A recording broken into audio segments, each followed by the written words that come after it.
Je suis docteur Temile Delès, je suis chercheur généticien au CNRA.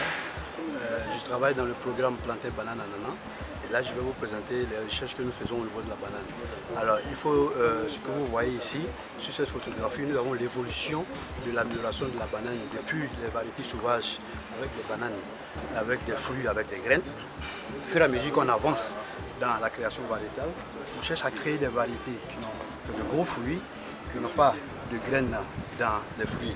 Et donc là, voici les deux espèces sauvages qui sont Musa balbisiana avec un génome bébé et la deuxième espèce sauvage qui est Musa acuminata avec un génome AA. Ce sont ces deux espèces-là qui sont à l'origine de la création des variétés de bananes que nous avons aujourd'hui. Nous avons des variétés traditionnelles qui sont des bébés, comme des AABB, AB.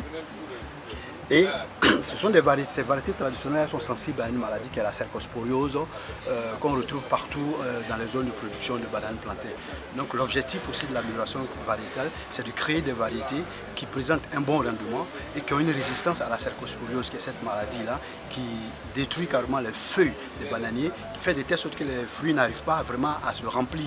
Et donc ça diminue considérablement la production et le rendement baisse. Donc au niveau de la création variétale, avec le croisement que nous avons réalisé avec ces deux espèces-là, nous avons pu générer ces variétés que vous voyez, qui ont des rendements élevés, qui est une variété FIA 21, qui est, comme vous pouvez constater, le fruit est gros. Il n'y a pas de graines dans les fruits. Nous avons des variétés à fruits parthénocarpiques et le rendement est élevé. En plus d'avoir un rendement élevé qui peut aller jusqu'à 40 tonnes à l'hectare, ces variétés sont résistantes à la cercosporiose. Donc voici l'avantage que nous avons avec ces variétés. Mais il ne suffit pas d'avoir des variétés seulement, même pour les avoir, il faut pouvoir les multiplier. Et la multiplication est importante parce qu'au niveau du plantain, surtout des bananes, vous avez la multiplication, ça se multiplie de façon végétative.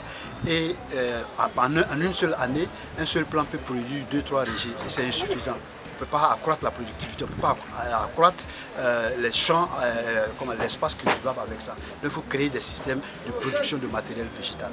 Et donc là, au niveau du CNRA, on développe une technique qui est la MSD. Mais en plus de la MSD, il y a une autre technique qu'on appelle le PIF. Et la MSD est produite à partir du bulbe du bananier. Il y a le PIF aussi qui se fait à partir des régis. Mais aujourd'hui, c'est juste la technique de la MSD que je vous présente. Donc à partir des bourgeons axillaires qui sont là, qui sont sur le bulbe, lorsqu'on détruit le bourgeon apical, on permet le développement des bourgeons axillaires. Lorsqu'on crée des conditions, on développe un tunnel où la température et l'humidité relative sont très élevées, ça booste la production des bourgeons axillaires qui étaient dormants. Et donc on fait des scarifications et on produit des plantules que vous voyez là. Alors on prélève ces plantules-là et on parle de sévrage, on les envoie dans les petits pots, on les sève et en quelques semaines, on passe au grossissement et on a ce que vous avez là, en moins de 6 mois, on obtient tout ce que vous avez. Nous avons des plants qui sont prêts, qui sont déjà des plants grossis, qui sont des plants qui sont prêts à aller au champ. Donc avec une souche comme ça, on peut produire jusqu'à 200 plantules.